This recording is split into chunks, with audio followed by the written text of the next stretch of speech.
won't never spend my Bitcoin right now until it raises to where I think it needs to be. Remember that number, 100 million. I firmly bet my life that not in my lifetime, but maybe in my children's lifetime, that one Bitcoin today that's worth 40,000 is going to be worth about $100 million. So what do? I buy and stack for my kids. You can stack for your future.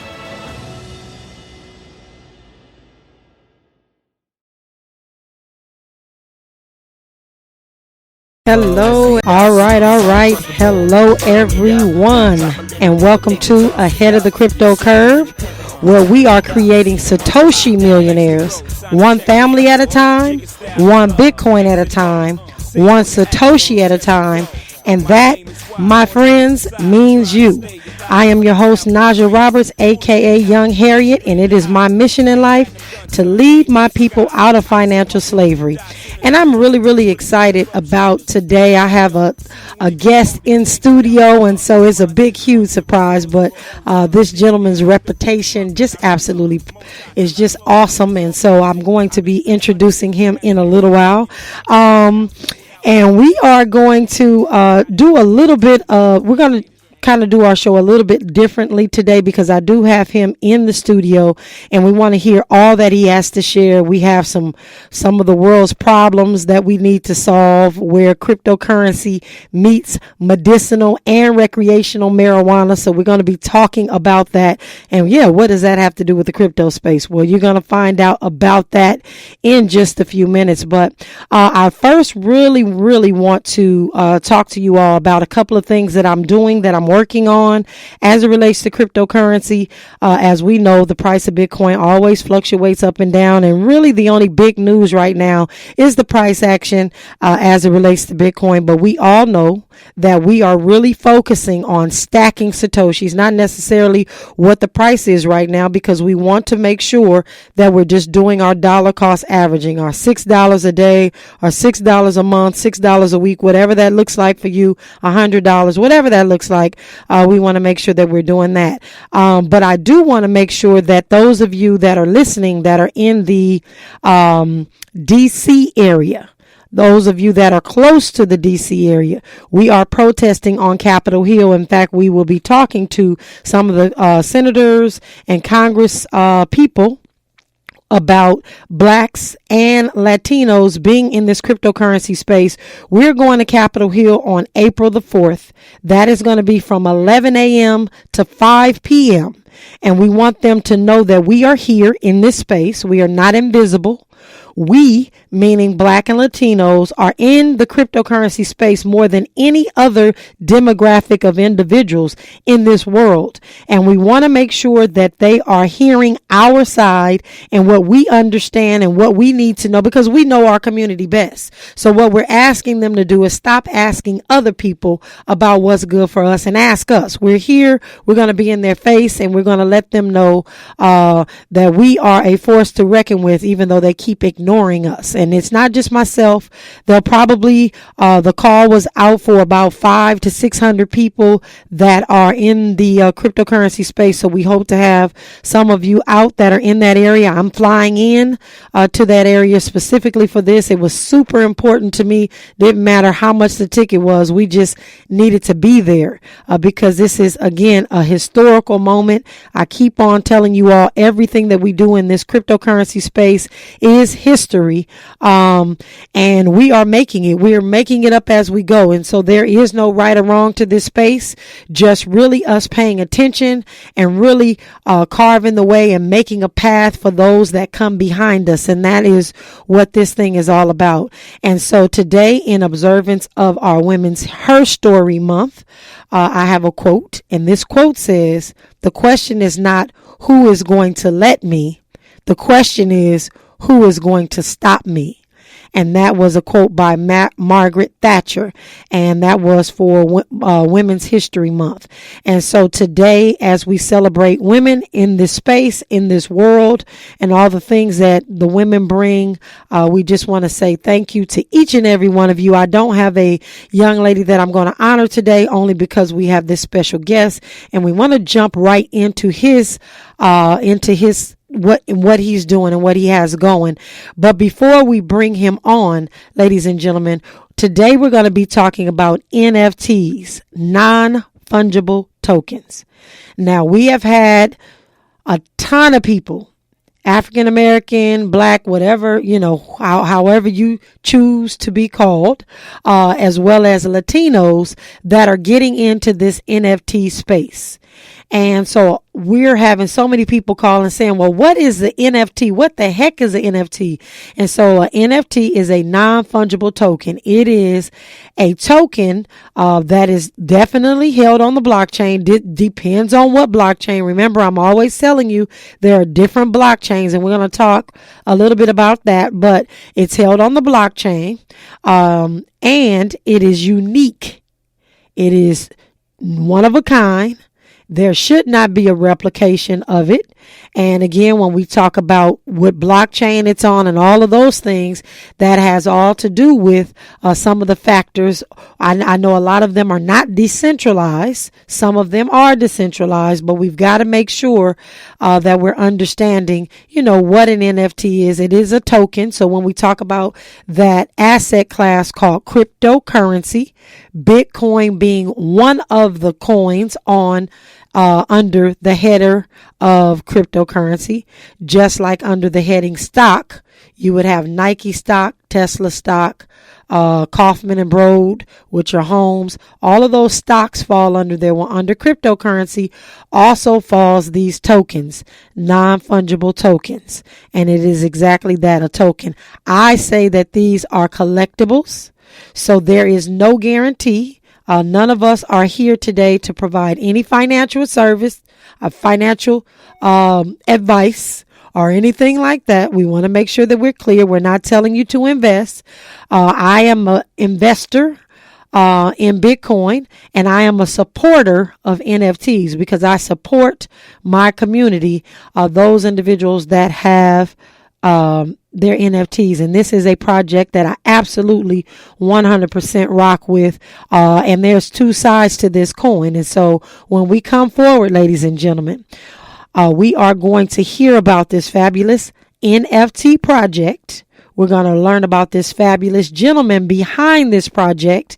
And we are going to talk about a solution to helping some things that come about because of this project. So that'll make all the sense to you in the world in just a few seconds. This is KBLA Talk 1580. And before I go, I have to say this. Today, we're opening our minds because we are unapologetically progressive. All right. And we are here today, and it is time for me to introduce my special guest. And I just have to say, there's just a lot of things that come full circle. Like, as I stated from just the very beginning of being able to be on this radio station, 1580. I grew up listening to 1580, so it come in full circle. But this gentleman that I am about to introduce, ladies and gentlemen, when I was growing up, attending Washington High School in the 80s, this was a name that was up there with everybody who was who's who in the neighborhood. And I'll just say that. And so people may say, well, what does that mean? Well, it was up there with the names like Freeway Ricky Ross, up there with the names like Ice-T. It was up there with, and there's just, I can go on and on and on about the gentlemen that were our icons. And I will say our icons because those are the individuals that we wanted to be like, or, that we wanted to emulate, and some of those things. And so I have the pleasure today of having a gentleman by the name of John Boy here today. And John Boy is a legend in his own right. And I'm really super excited. And I, when I got an opportunity to meet him in person a couple of months ago, I didn't really express that, growing up, there were just names that, our community just knew. And his was and has been one of them. I don't care who it was, through any of my cousins or brothers or boyfriends, they all knew and respected this young man. And so he is here today with us, and he is in the cryptocurrency space. He has an NFT platform that he is building and has built. And we're going to hear how that came about today. And so without further ado, to everyone, ladies and gentlemen, this is Mr. John Boy. Welcome. Thank you. Thank you for having me. I'm glad to be here. Yes, sir. Yes, sir. So tell us a little bit about your upbringing. Like, where were you born and raised and all those things, so everybody can get a picture of how this evolved. Born and raised in Los Angeles. Grew up on 43rd in Central. That's where I was born. I Our family later moved over to, I guess you call it the West Side, to Broadway. That wasn't far. Broadway from Central. And we grew up in that area. I'm the oldest of 8. I have 5 sisters, 2 brothers. My father and my mom, we all lived together in the same house. But of course, my dad was lazy. He didn't want to work. He gambled a lot. No bad habits, never smoked, drank. He never did drugs. Neither did my mom. Neither did I. I never had a drink before after owning a nightclub. Never sold drugs. I never hit any drugs or smoked weed, after being a drug dealer. But I just assumed and consumed the responsibility as an adult man early because of my father. So that's kind of what pushed me into the streets at the age 18 to kind of hustle. But yeah, I grew up in Los Angeles and attended Fremont High School where I graduated in 1976. Okay. And so, as you have alluded to, you were a early nightclub. You were a nightclub owner. Just a very entrepreneurial, and there were a lot of other things that you did to make ends meet and to hustle, as you just said. And so, where did that land you? Well, we can go back to like 1969. I was born in 1959, so age 10. I used to gather some of my sisters and brothers on Saturday mornings, and we would walk maybe from, I don't know if people know the streets, but Broadway and Gage all the way to Temple Street. Wow. Downtown. That's a walk. Just pushing baskets, jumping in trash cans, looking for bottles. Then we come back on the other side. So whatever money that we got from the bottles, we would buy bread and bologna and ham hocks and stuff and bring it back to my mom. We may keep a couple dollars in candy, and I give the rest of the money to my mom to pay a gas bill, a light bill. So it started when I was young. Just got tired of seeing my mother sitting on the edge of the bed crying, always reading the Bible, the other will, the other way, God gonna bless me. And as a young kid looking, I didn't really see many blessings, but she would pray every day. And my father didn't do anything, so I took it upon myself to get out there to make a difference. Make a difference, absolutely. And I know that is why you are so legendary, and how you made so many millions of dollars back in those days, and so in the 80s. And so as you began to grow and get older, you started to gravitate more towards the streets and do the things that you needed to do to continue to take care of mom and your younger brothers and sisters, as I understand. Yes. And then where did that wind up eventually landing you? Well, before I got into the streets for selling drugs, I went from 10 years old, then around when I was 17, I graduated from high school at 16, I created a dance group with me and my 2 brothers called the Robot Brothers. Many people know we was on the Gong Show, Johnny Carson Show, Soul Train, and then that's when I met one of my best friends, Ice-T. Okay. I met him in 1977. He was attending Crenshaw High School with his dance group. So me and my brothers, we caught the bus from South Central area all the way to Crenshaw just to compete in a dance contest to show that we was the best. And we won the contest, and he and I became friends since 1977. Then 1981, my brother that was in the middle, he was about maybe 14, he wanted to go out and become a gangbanger. He didn't want to dance anymore. Okay. So they kind of broke the group up, and now we didn't have a way of making money because we used to go to a club and make $200 or $300 a night. When we appeared in Johnny Carson show, they paid us $30,000 for, I think 7 minutes. Wow. So we were making a lot of money out of the dance group. Right. When he left, broke the dance girl. So I said, okay, what did I do next? My father would threaten to kick me out because I didn't have a job. And that's when somebody came to me and said, man, what you sell drugs? I said, I don't know nothing about drugs. He said, if you can give me $300, I'll buy a track, which was 3 grams of cocaine, and I will flip it for you and give you the money, and then you give me $50. So I didn't have any money. So that night, after contemplating, I decided to take $300 of my mother's $700 rent money because I knew where the rent money was, and gave it to him because I had 2 days to put the money back. And I gave it to him, and he came back a day later with $600. I put her 3 back in, kept the 3, gave him $50, and allowed him to double up again. In 9 months, I had probably $2.4 million. Wow. And so 2.4 million, yeah. 20 years old. Mm-hmm. And so, and I have to just tell you, just being a female on the streets as a dancer too, I was a member of the Wild Style group back in those days. And again, emulating all the things that you all were doing that were a little bit older than us. Like I said, the name John Boy was just, it was all that, growing up.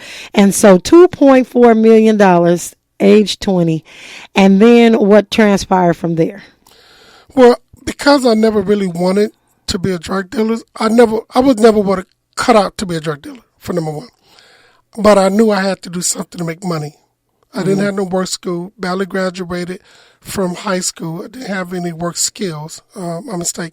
So I said, I want to be a businessman where I don't want to work for anybody to write my check. I wanted to be the one that wrote checks. Mm-hmm. And so my first business was my healthcare business. My hair salon in Inglewood on Market Street in 1985. Mm-hmm. I opened up that business, and then about 9 months later, someone burned it down. And so after waiting for about a year to get the insurance check, I then put that money along with some more money and leased a restaurant in Marina Del Rey, and I named my club. I turned it to a nightclub called Casanovas in 1986. And we all know Casanovas. That was in 1986, and you were still under 30.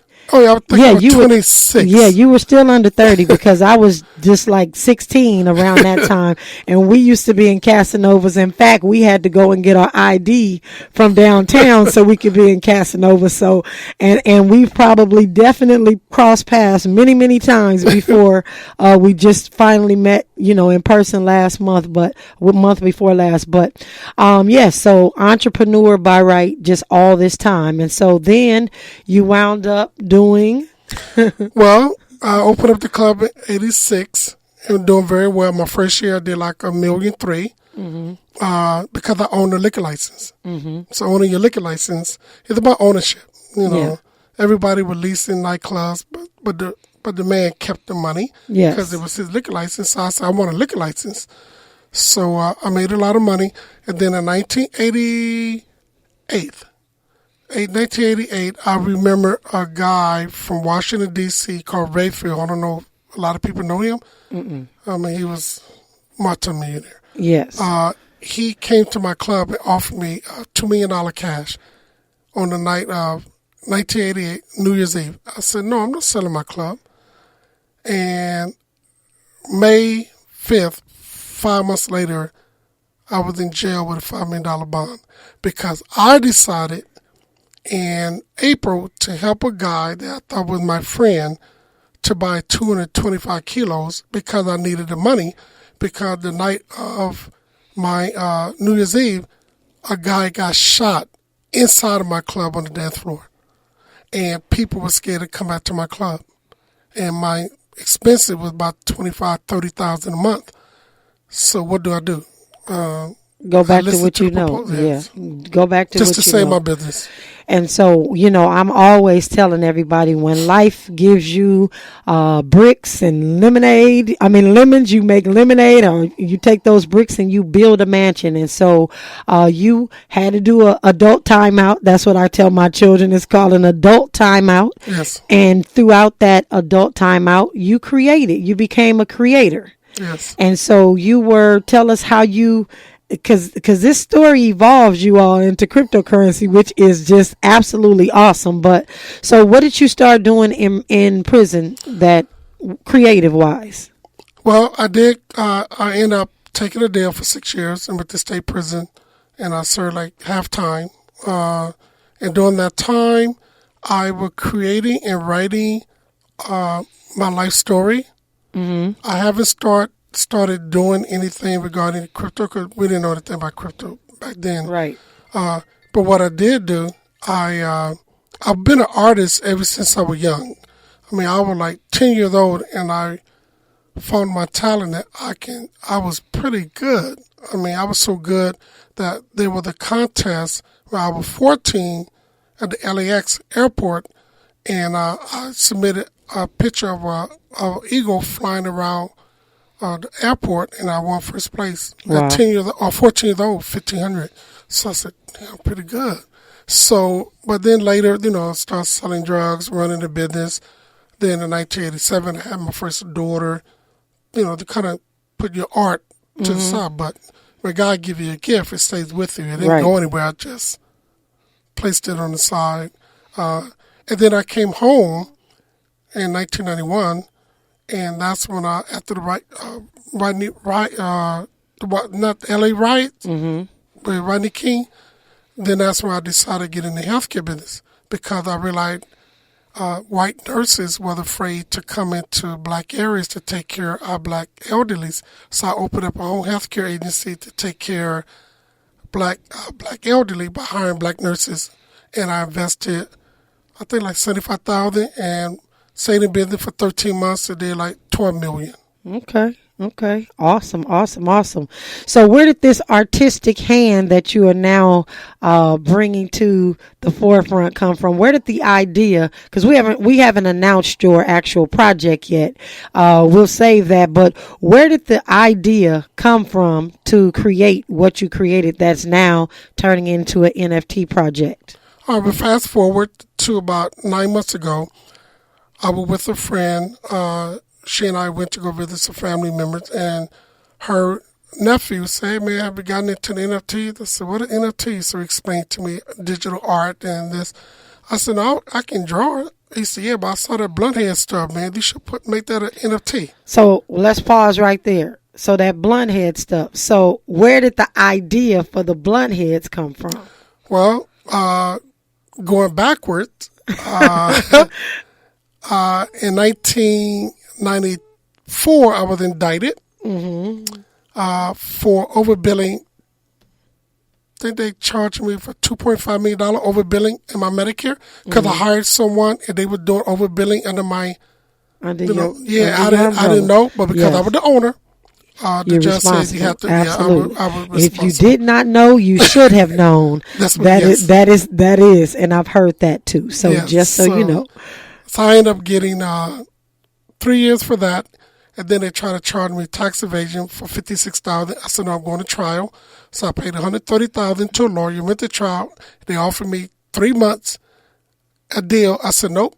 I went to trial, and the feds gave me 7 years, and then ran it consecutive with the 3 years. I ended up with 10 years. Wow. All because I challenged the system. Yes. So I ended up going to jail, did 8 years and 4 months.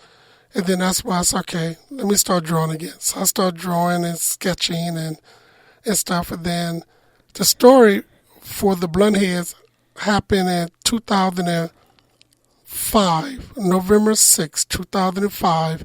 I was sitting on my bunk, and a young guy said, "Yeah, man, I'm going home tomorrow, man. Yeah, man, I'm getting out of this place, man." So another guy asked me, said, "What you going to do when you get out?"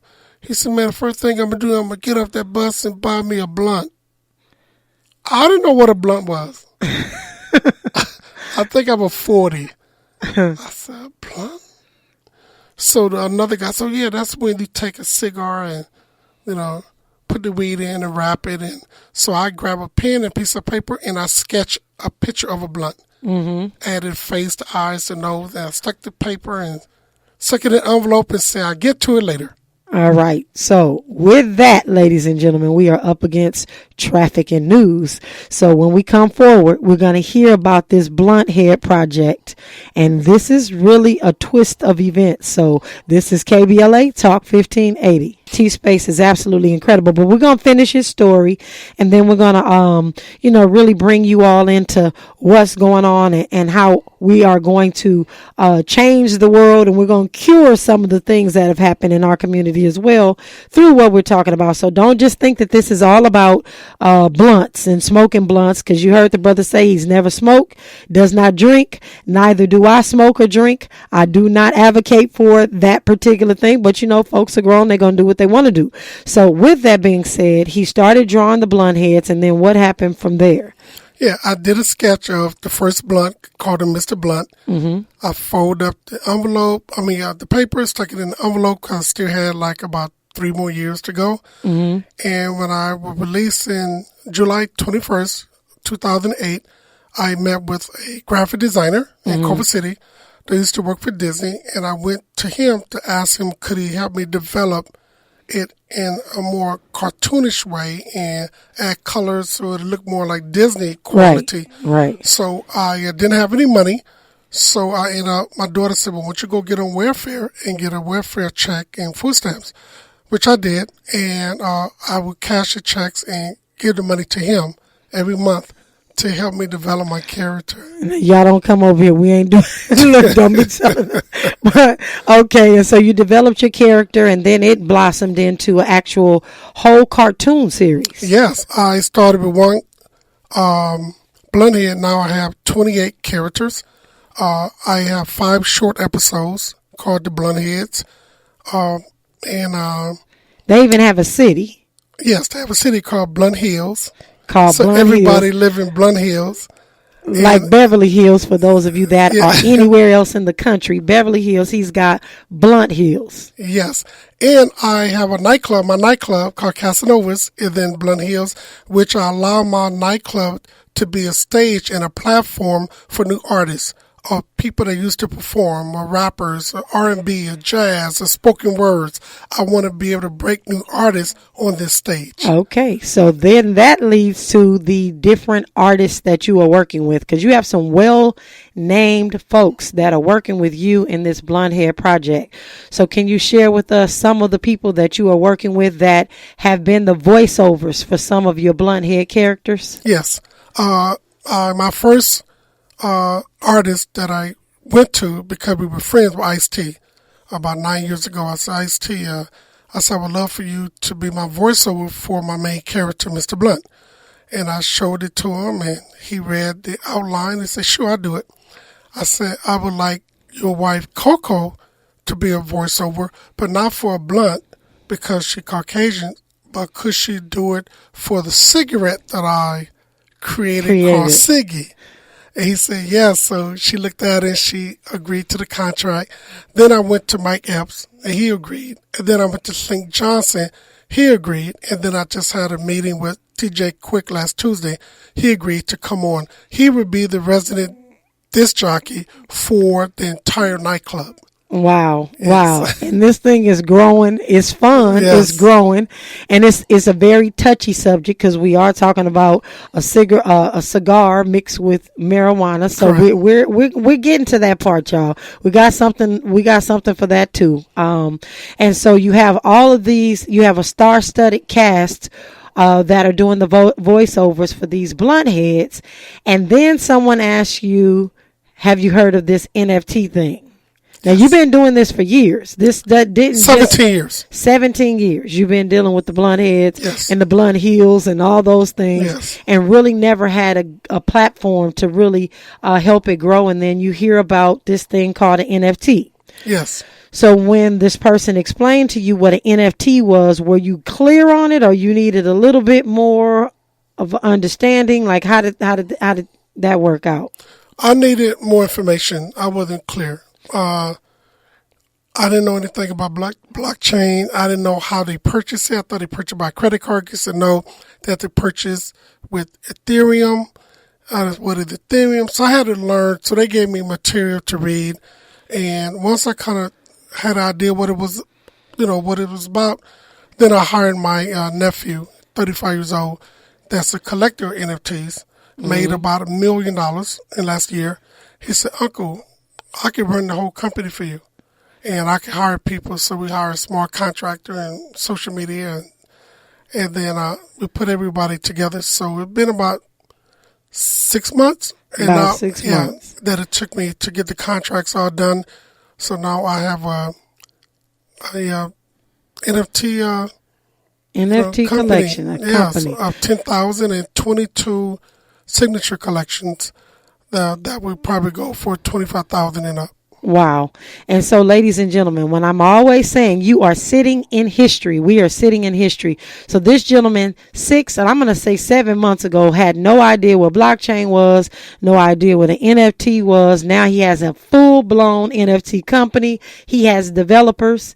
He has, he was thankful that, I'm thankful for him, that he has his nephew, that his nephew knew what he was doing, but they put together individuals to write these smart contracts and do all these things to get this project up and ready to go live and to do an NFT drop. And so I know that he and I spoke a couple of months ago about having some events, because I really wanted to make sure. Well, I actually did not think he was as far along as he was until he said, hey, we're all ready to go. And I'm like, in 6 months, like, he knocked this thing out of the park. But what I wanted him to know, that one of the most challenging things that I saw in the space was that when people have these fabulous NFT drops, they have not properly onboarded their listeners and the people that follow them. And so that being said, he and I spoke about having something called What the Heck is Blockchain at my location, just really trying to get people to understand what an NFT is, but not only that, helping them onboard, set up their wallets and get their Ethereum or get their Solana or whatever. And we'll learn what blockchain he's on in a little while when we come forward. But that was one of the biggest drawbacks that I've seen from everybody's projects. Their projects are awesome, but I wanted to make sure that he knew that my observation was that we get folks onboarded, especially those of us that are in our community that may even still, not be familiar with even what a wallet is. So you got to get them set up with all those things before you start to drop that project. And so he was very attentive. We were able to really talk about that, and we're still putting some things in the works, and I'm looking forward to helping John Boy and the Blunt Heads really get their folks onboarded, because this is what this is about, is community coming together to fit in, get in where we fit in, and education is my thing. And so I've always to him said that I'm open to help him in any way possible. And when we come forward, we're going to learn where you can find his project called the Blunt Heads, and then we're going to talk about his non-profit organization that he ascribes to, his lifestyle ascribes to, and it is called Smart Kids Don't Get High. So when we come forward, this is KBLA Talk 1580. All right. And this is Najah Roberts, and this is Ahead of the Crypto Curve. And we are here today with John Boy, the creator of the Blunt Heads. And we are talking to him about his actual NFT project. And so tell us about the project. Has it already launched?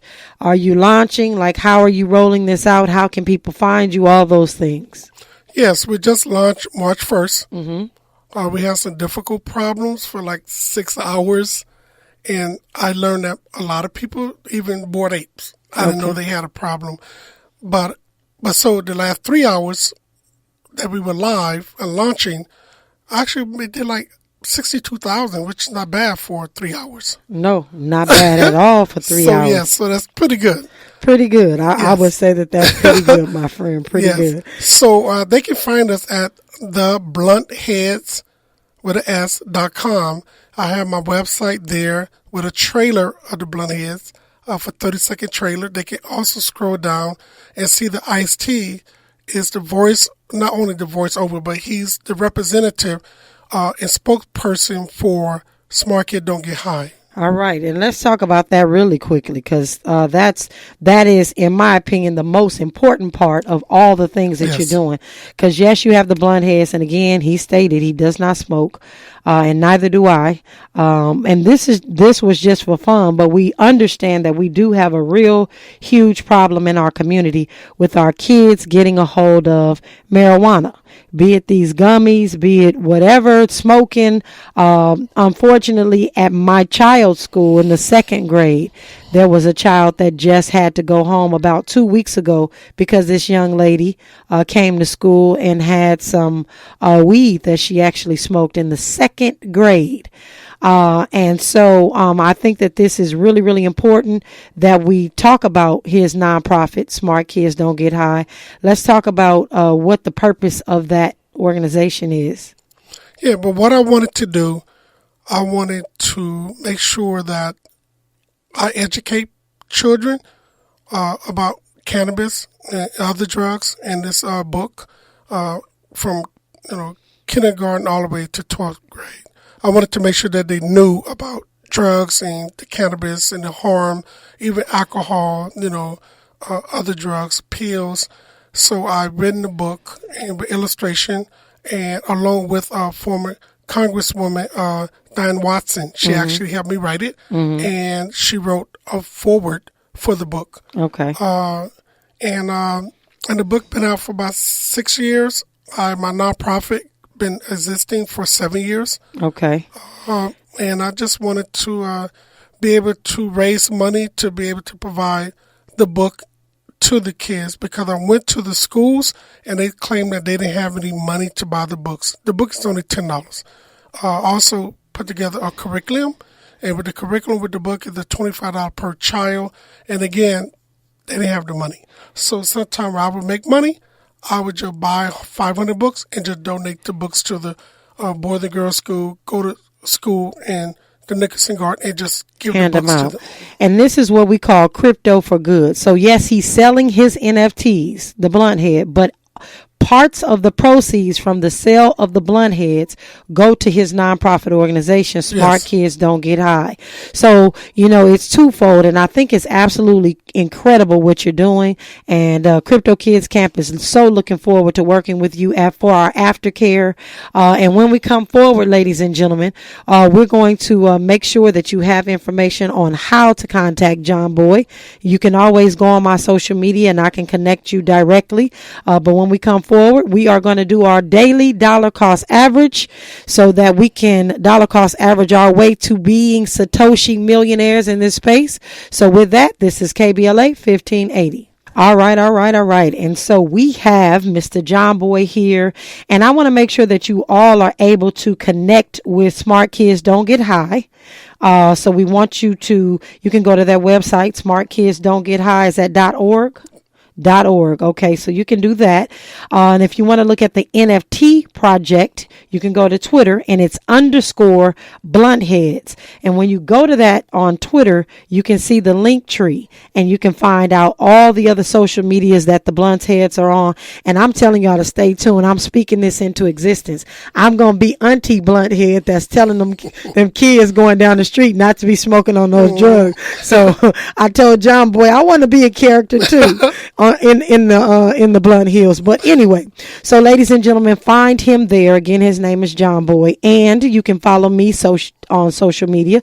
I am Najah Roberts everywhere. Just Najah Roberts, no dots, no underscores, nothing else except Najah Roberts. Just follow me on social media. If you have any problem getting in contact with him, please reach out to me, and we're going to get some things really going with this Smart Kids Don't Get High, along with our program with our children, because we've got to do something immediately to help our children really understand, because if they grew up in homes like I did, my mother was a teacher, my father worked for aerospace, and they didn't really talk to us about drugs and those sorts of things because they didn't indulge. And so, our children are coming in contact with children every day that are utilizing, drugs and those sorts of things. And we need to educate them on what the possibilities are as far as, how it can deteriorate their minds and their health, et cetera, et cetera. So we're going to work on that. But ladies and gentlemen, you have really been a great audience. We will have an open phone form tomorrow for folks to call in and ask any questions that you want to tomorrow.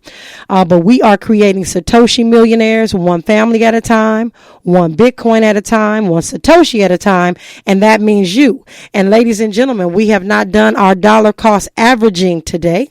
And as you know, every single day we buy $6 worth of Bitcoin from the Black Wall Street wallet. So if you have not downloaded your Black Wall Street wallet, please do so. And I will tell you that my portfolio looks a little bit better than it did yesterday because the price of Bitcoin has gone up. And that's what's going to happen. Remember, I told you it goes up and down, it fluctuates, but that's not what phases us. What phases us is what we can afford to invest or we can afford to lose. Again, not providing any financial advice.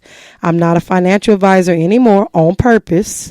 And I say that. But today, you open up your Black Wall Street wallet. You click on the purple circle with the 2 arrows. And in there, you click on buy Bitcoin. It's just that easy. You click on one time and then you pick your dollar amount. You can choose from 6, 10, 20, 50, 100. I'm going to do $6 and I'm going to hit continue. And it shows me that the price of Bitcoin today was $42.7, which is different from yesterday, as you know. And it cost me 11 cents to do this on the Black Wall Street wallet. I hit confirm. Ladies and gentlemen, I have just purchased $6 worth of Satoshis. Satoshis are the smallest increment of a Bitcoin, just like there are 100 pennies in a dollar. And with that being said, ladies and gentlemen, I do not want you to touch that dial because it is time to make way for the D.L. Hughley show. And you know I always say that D.L. is the truth. And John Boy wanted me to make sure that D.L. knew that he was the gentleman who he bought the book from when he was at the barbershop, at Mario's barbershop in 1995. He remembers the year. And that book was called The Rolling 80s. And he wants to know if you finish reading it. With that being said, Mr. D.L. Hughley is about to take over and have an incredible rest of your day. This is Ahead of the Crypto Curve, and this is KBLA Talk 1580.